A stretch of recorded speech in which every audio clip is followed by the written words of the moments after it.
What's up, everybody? Welcome back to another video from the 10-7 MMA channel. If I look a little tired, it's because I am very tired. And Justin and I just got finished commentating for Fusion Fight League. If you guys are new to the channel, we are co-commentators for Fusion Fight League. I got blood all over my laptop because the fights were crazy tonight. But enough about that. It was a great night of fights. I got home and then watched most of the main card for UFC Kansas, which I thought was exceptional. But there are two fights in particular that I wanted to talk about right before I go to bed. And those two fights are namely Anthony Smith's retirement fight, as well as Ian Garry versus Carlos Prates, the main event, which was awesome. I just finished watching it. So first, let's talk about this Anthony Smith fight. So Anthony Smith, of course, goes in against a very, very dangerous competitor, Zhang. I can't remember his last name. Let me look this up real quick here as I'm talking. Sorry, I'm not fully prepared, guys. I am just so tired. That's right. So Zhang Mingyang. And Zhang Mingyang is dangerous. Now, Anthony Smith, I must say, I think he started out looking pretty good. He was looking sharp. He was looking fast. He was looking alert. But Zhang, as he does, all his finishes have been in the first round, just starts landing some crazy powerful strikes. And it was in particular a heavy elbow that landed that cut Anthony Smith on the top of the head. And that was the beginning of the end. There was a lot of blood. I think he was dazed. And after that, Anthony Smith just did not look like he was really in the fight at that point, and understandably so. But he gave it his all.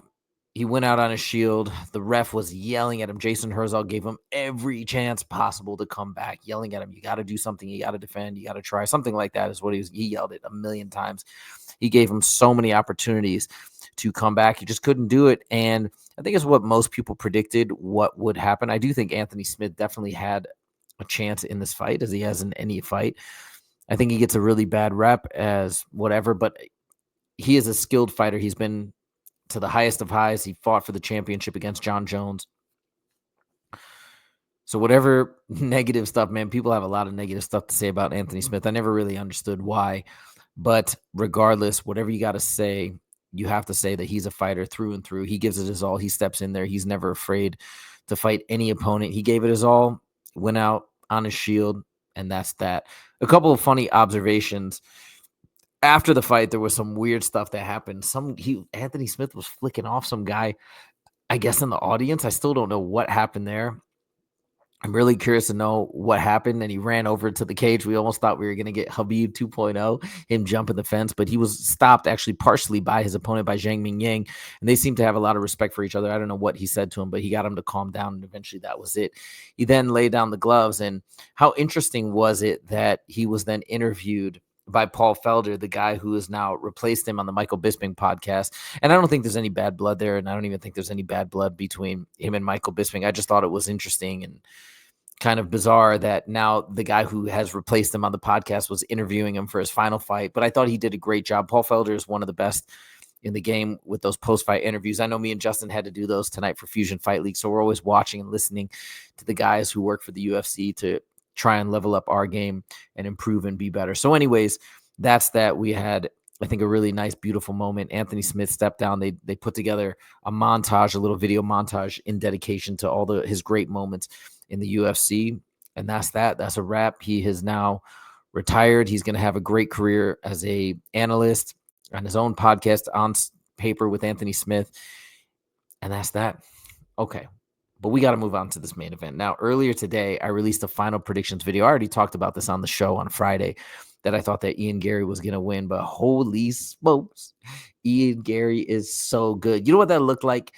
That fight looked like a number 2 or number 3 ranked guy fighting a number 13 ranked guy. No offense to Carlos Prates, who is incredible and has had some amazing wins, but I think we saw somebody in there who could be champion right now. Had he had that decision against Shavkat gone the other way and it was a very close fight, or had he gotten that rear naked choke at that one point, Ian Machado Garry would have been fighting for the championship next, and maybe would have even beaten Bilal. So we're talking about essentially champion caliber right now against Carlos Prates, a guy who's on his rise and who's definitely amazing, incredible striker. I've been rewatched some of his earlier fights, and man, He is tremendous. He's a fighter that I really enjoy watching because I love Muay Thai so much, and he's just a straight up Muay Thai practitioner. But what happened in this fight roughly is what I predicted in terms of Ian Garry using his intellect. He's one of, and they said this on the broadcast, that he's one of the most intelligent fighters out there, and he used his extremely high fight IQ to take away Prates' ability to strike. You can't hit, or you can't knock out what you can't hit, right? And he was very evasive with his footwork. I thought he was going to even weave in much more grappling, but I felt like it was the perfect amount. And even though a lot of the shots weren't successful, it kept him guessing. It kept him thinking. And that's the beauty of his well-rounded game. I'm talking about Ian Garry. That's the beauty of his well-rounded game and his high IQ strategy to mix things up. And that distance management was amazing. He had Carlos Prates completely flustered.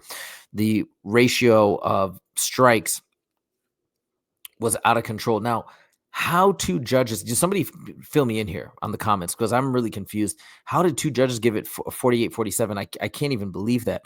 It was 49-46, maybe even 50-45. I mean, the last round, I do think Pratos could get it, but I could see it going the other way as well. I mean, yes, Pratos Pratos should have won that fifth round. I'll give him that. But it should have been 49-46. I don't understand any other round that Pratos won, but you guys correct me if I'm wrong or if you have another perspective. I don't get it. I thought Ian Garry looked tremendous. I thought Prates definitely had his moments in the fifth round with that ground and pound landing some heavy shots. He had Ian Garry on the ropes at one point. The commentator booth they were shouting and screaming that he's got to put the pressure on at this point. He's got him on the ropes. Go, go, go. But they're tired. They're both exhausted. They both threw everything at each other. And in that fifth round, I'm sure the gas tank is very, very low, and it's hard to press on. If Prates had a full tank of gas at that point, sure, he could have done some real damage, but it is what it is. Masterful performance on the part of Ian Garry. I'm so happy for him, too, because as much as people don't like him, he has done the UFC big favors in those last two fights, taking those both short notice. I believe he said one was 20 days notice, the other was 25 days notice, something like that. That's really short notice. That's insane. Less than 4 weeks, less than 3 weeks in the other case. Most fighters want 8, 10, 12 weeks for a training camp, and he's taking it in 3 to 4 weeks jumping in there. And people say, oh, well, he's always ready. Yeah, but still, that entire preparation process, the standard preparation process is cut that drastically short when the stakes are this high. And by the way, the stakes were extremely high for this fight because if Ian Garry lost, he was going to be in a lot of trouble, but he bet on himself and he won. Now he's flying 2 weeks from now to be the backup fighter for Bilal Muhammad versus JDM. The confidence of this guy, while it might turn some people off as being overly cocky, overly arrogant, man, you got to hand it to him. At the end of the day, he put it all out there. He believed in himself. He talked the talk. He walked the walk. He is such a good fighter, and only getting better. So well-rounded. The striking was incredible. We was talking about Carlos Prates' striking, and he's going to knock him out, this and that.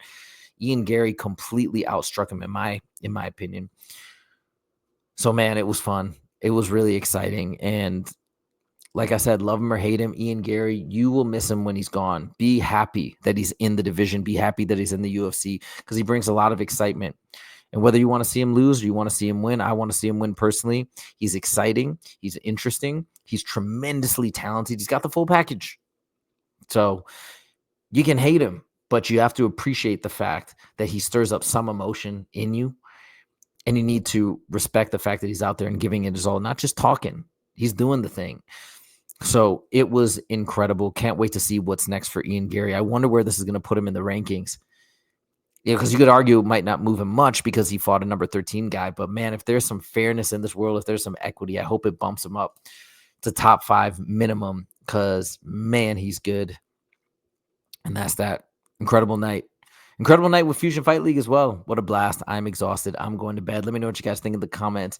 Thank you guys so much for joining. And if you like the video, click that like button, and I will see you next time. Take it easy.